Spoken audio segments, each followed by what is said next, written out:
తనకు కాంగ్రెస్ నాయకత్వం show cause notice ఇవ్వడం అంటే మొత్తం బీసీ సమాజానికి ఇచ్చినట్టే అన్నారు ఎమ్మెల్సీ తీన్మార్ మల్లన్న. అయితే బీసీలను దెబ్బ కొట్టేలా కులగణన నివేదిక తెచ్చారని ఆరోపించారు.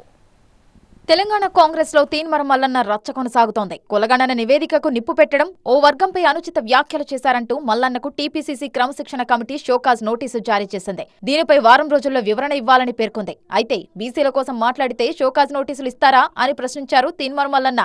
కులగణన కమిటీలో ఉన్న వ్యక్తులకు షోకాజ్ నోటీసులు ఇవ్వాలన్నారు. బీసీలకు న్యాయం చేసే విషయంలో కాంగ్రెస్ అధిష్టానం క్లియర్గానే ఉందని, కానీ రాష్ట్ర ప్రభుత్వంలోనే దీనిపై స్పష్టత లేదన్నారు. రాష్ట్ర ప్రభుత్వం ప్రకటించిన కులగణన నివేదికలోని జనాభా లెక్కలను బీసీలు నమ్మే పరిస్థితుల్లో లేరన్నారు. కొందరు నేతలు బీసీలను పార్టీకి దూరం చేస్తున్నారు. కాంగ్రెస్ పార్టీ తప్పుల తడకగా కులగణన చేయమని చెప్పలే. మా నాయకుడు రాహుల్ గాంధీ గారు ఏదో తూతు మంత్రంగా చేసి ఏదో లెక్కలు తగ్గించో ఎక్కువ చేసో గందరగోళంగా చేయాలని మా నాయకుడు రాహుల్ గాంధీ గారు, మా కాంగ్రెస్ పార్టీ అది విధానమే కాదు. కాంగ్రెస్ పార్టీ క్లియర్గా ఉంది. కానీ ఈ కాంగ్రెస్ పార్టీ ఇచ్చినటువంటి ఆదేశాలను ఆ కాంగ్రెస్ పార్టీ ద్వారా ఏర్పడినటువంటి ప్రభుత్వం క్లియర్గా ఇంప్లిమెంట్ చేయలేక విఫలమైపోయింది. ఇలా తెలంగాణ రాష్ట్రంలో ఏ ఒక్క బీసీ కూడా ఆ నివేదిక నమ్మే పరిస్థితిలో లేడు. అయితే కులగణన నివేదికలో బీసీల జనాభాను తక్కువ చేసి చూపించారనే ఆరోపణలను మంత్రి పొన్నం ప్రభాకర్ తప్పుబట్టారు. స్వాతంత్ర్యం తర్వాత కులగణన చేపట్టడం ఇదే తొలిసారి అని, అది కూడా తెలంగాణ ప్రభుత్వమే చేపట్టిందని ఆయన వివరించారు.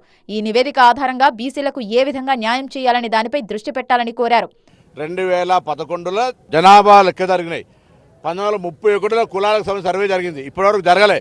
తక్కువ వచ్చింది ఎక్కువ వచ్చిందని చెప్పడానికి అథెంటిసిటీ లెక్క లేదు. ఇప్పటివరకు కులాలకు సంబంధించిన సంఖ్యనే లేనప్పుడు ప్రభుత్వ పరంగా గణాంకాల్లో కులాల వారిగా లెక్క లేదు.